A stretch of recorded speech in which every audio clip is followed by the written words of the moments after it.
Welcome to Business Success Tips, where you learn to make more money in less time and have a lot more fun. I'm your host, Paul Sanneman, founder of Contractor Staffing Source, where I help contractors build great teams. My guest today is Taylor Kratz from Duo Digital. Now, Taylor, tell me your backstory. How did you get into Duo Digital and what is it they do? Thanks for having me on, Paul. So our whole story as a marketing agency, it really began about 6 years ago. My business partner and I, we were working at a web design and SEO agency in downtown Los Angeles, selling websites and SEO to small businesses.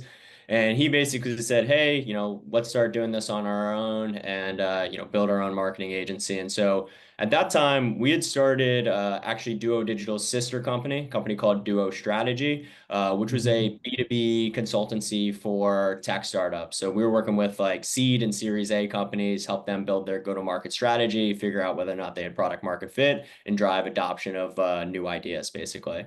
Okay. But for Duo Digital, about like a year ago, a little over a year ago now, we had a former client who owned a tech startup basically reach out to us and say, "Hey guys, I'm starting a home remodeling business in Minnesota. Can you help me, develop the brand, build out a marketing funnel?" And so, at that point, we had done like very little work with local service businesses. We had like one employment lawyer, but we figured, hey, why not? Let's give it a go. And so we basically applied the strategies and tactics that we had developed for the B2B software companies to this home remodeling business. And the results were fantastic. He was able to generate $300,000 in sales, another $1.7 million in pipeline within his first 90 days of our campaigns being online. So for us, that was like the big aha moment that we might have something in this different industry that we hadn't really tackled before. And so we started kind of digging deeper into why we were successful with this company. And just the big thing that we realized was that there was an opportunity in the home service space, whether that's construction or HVAC or plumbing or whatever it might be, for companies that really embrace like a tech inspired modern approach to the customer journey and really for our purposes the acquisition journey.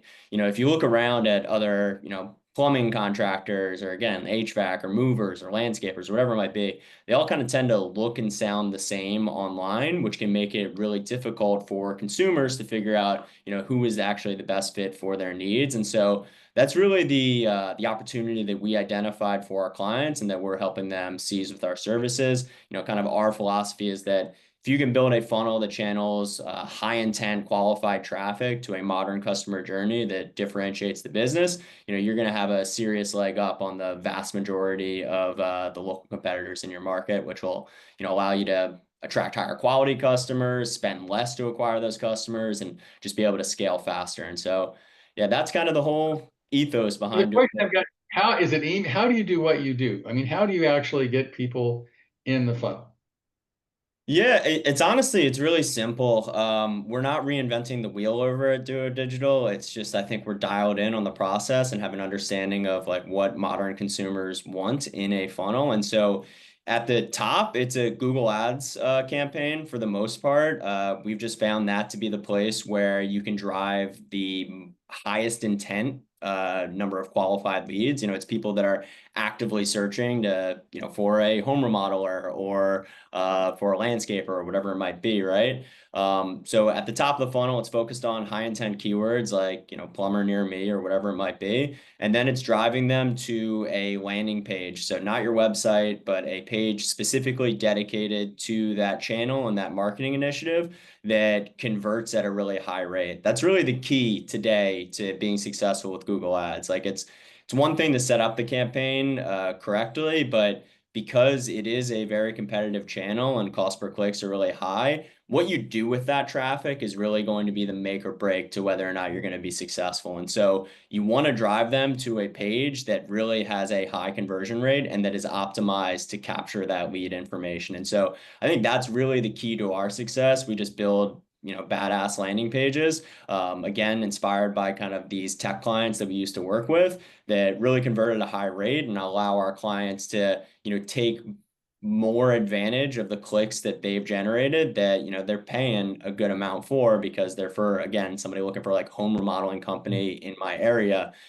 which is going to be expensive, but like obviously that's somebody that is qualified and interested in that service. So you've got a good chance of actually, converting them So into. deal. So most people, for whatever reason, drive into their website. And the website's a little boring, like, look at our great stuff. Here's a remodeling company or what sort of, and they sort of like try to get them to their website with a Google ad. And then once they're on their website, they somehow try to get them to sign up for some kind of like free estimate or whatever they want to do, and then it falls apart. So how do you differ from the classic way of doing this? Yeah, I mean, the biggest difference is going to be driving them to a landing page rather than the website. Like you look at most of the websites that business owners have, and it's from, the mid 2010s. It doesn't have, social proof like testimonials or links to your reviews or anything like that, near the top of the page to, have those trust signals for a prospective client. The headline isn't value driven. Maybe the page isn't mobile optimized. Maybe they don't talk about the benefits of what they do. There's all of these like things that you can mess up on the website that's going to ultimately impact your ability to convert that click into a lead. And that's the thing that, we're dialed in on. We've, at this point managed over $10 million in ad spend for our clients and starting our company. And we've got a lot of data on what a high converting page looks like and needs to contain in order to produce leads effectively. And so, that's really the secret sauce. But give me an example of a badass conversion page. What does it look like? It looks like modern from like a design perspective. Like the page should have high res images and should like respond to your phone or your tablet or your desktop. The headline of the page also, like I'm focused just really right now for this conversation on the top part of the page that the person's going to see immediately, because that's going to make or break whether or not they continue to scroll the Right. page. So in that section, high res image or design, a value driven headline like, number one home remodeling company in West Virginia or whatever it is, wherever you're located. Social proof, so links to your Yelp or your Google business profile, your Angie or Home Advisor that says 4.8 stars, whatever it might be. And then an offer if you have one that, when you get a home remodel, you throw in a free t-shirt and hat, whatever it is that your offer is, right? You want to, create that good impression and create trust with a prospective client by showcasing that you're a professional, progressive organization. And the best way to do that is with third-party social proof. So what are people saying about you? And just a modern buttoned up look. So it looks like you care about your first impression. It's just like if you're going to go to a networking event, you're not going to just, roll out of bed and, what you wore to bed last night, right? You're going to put on your suit, you're gonna do your hair, you're gonna take a shower, shave your beard, whatever it might be, so that you can make a great impression. And your landing page is the same way. That's your digital salesperson, and so you need that thing to, really go out there and interact in a positive way with your prospective customer. So what would a good conversion rate be like for a remodeling company or a, plumbing company? I mean, the websites probably, if you're lucky, you get what, 10%? It usually sucks. Um, 10% would be good.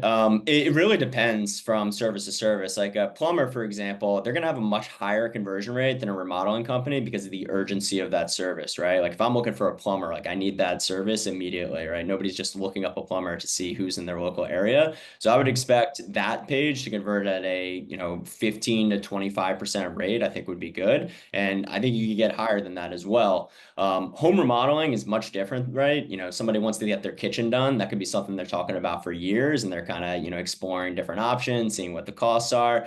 And so I think with something like that, you're probably looking at more of like 5 to 7 or 8% would be a good conversion rate for a landing page.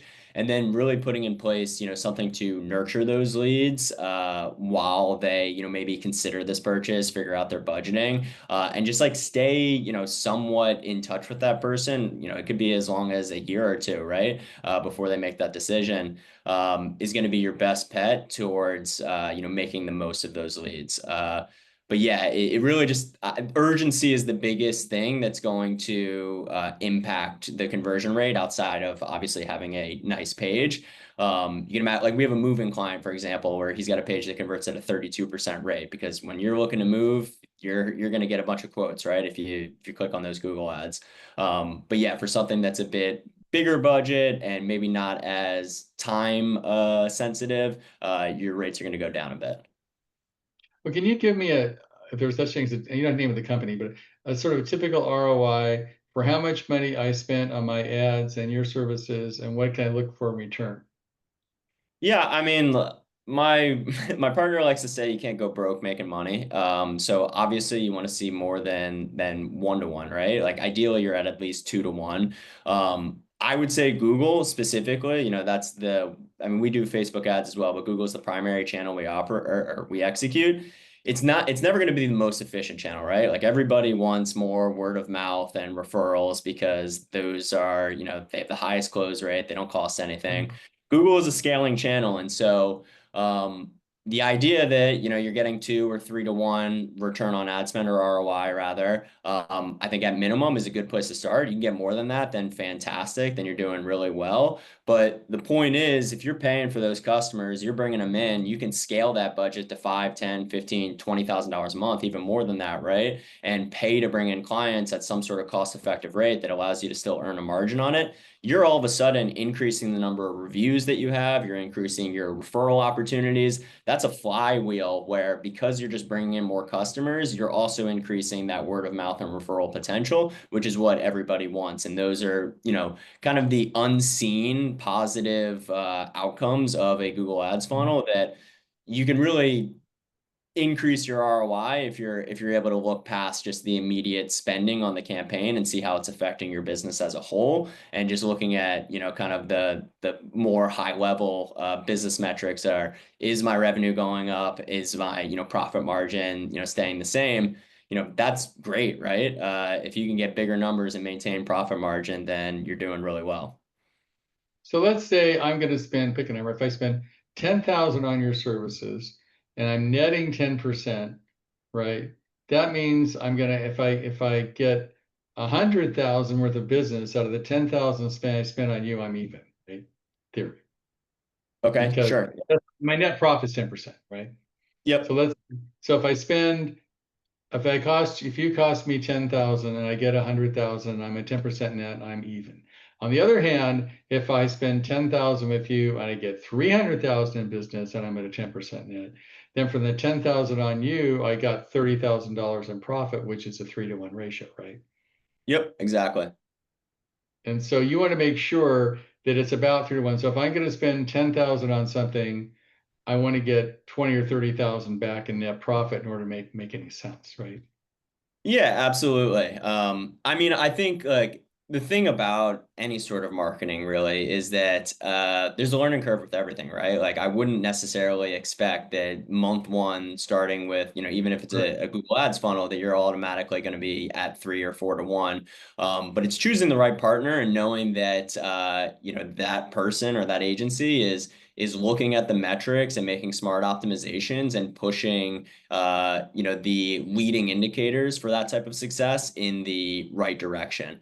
And if you can do that, you can get to a point in not that long period of time, by the way. Like, we're talking 2, 3 months of maybe managing and optimizing the Right. campaign But to it's get not to like the point SEO and people wait a year for it to do anything, yeah, right? exactly. And like you can get much faster returns from something like Google Ads because you're kind of skipping the line and paying to be at the top of the search, right? But what you can't do is really set it and forget it. That's not going to work, right? You got to set up the campaign, have the right foundation, and then look at the campaign data and make adjustments to the campaign based upon your analysis there. And really push the campaign in the direction that's producing the qualified leads and begin to kind of double down on those types of efforts. So you might do an A/B test on landing pages, right? Say, well, this landing page is good, this landing page is great. We're going to use this one instead of that one. You do those kind of things? Yeah, absolutely. It's landing page A/B tests. It's A/B tests on different ad groups. So, let's go back to the remodeling example. You might A/B test kitchen remodeling versus bathroom remodeling and find that bathroom remodeling is, far more effective at producing a qualified lead and, an opportunity for that business. And if your budget is even, $5,000 to $10,000, which is a, decent amount for a lot of the types of clients that we work with, doing $1 million to $10 million in revenue, um, you would rather scale that one channel that you see as cost effective than continue to, kind of evenly distribute that money into one that's not producing those leads. You could spend $50,000 a month on bathroom remodeling, I'm sure. And if that's what's producing, more profit, then have at it. And then once you kind of hit that diminishing returns point, then you can start exploring some other services and find that next service that's worth investing in. And yeah, same So thing with I'm landing pages. assuming you should keep A/B testing, A/B testing. So over the time, you're going to get better and better and better in theory, right? So maybe your ROI is 2 to 1, but by the end of the year, it might be 4 or 5 to 1 if you keep getting better, right? Is that accurate? Yeah, I mean, that's the whole idea behind conversion rate optimization. Now, certainly, there's external factors outside of our control, things like the economy, right? Tariffs, for example, are impacting people's, desire to go out and get their kitchen done. But yes, you should be testing something, pretty constantly. I would do, 1 or 2 tests at a time so that you can really measure that data and have a good sample If size. there's too many A/B tests, you know which one worked, right? You got to do one at a time to figure out which one actually was effective.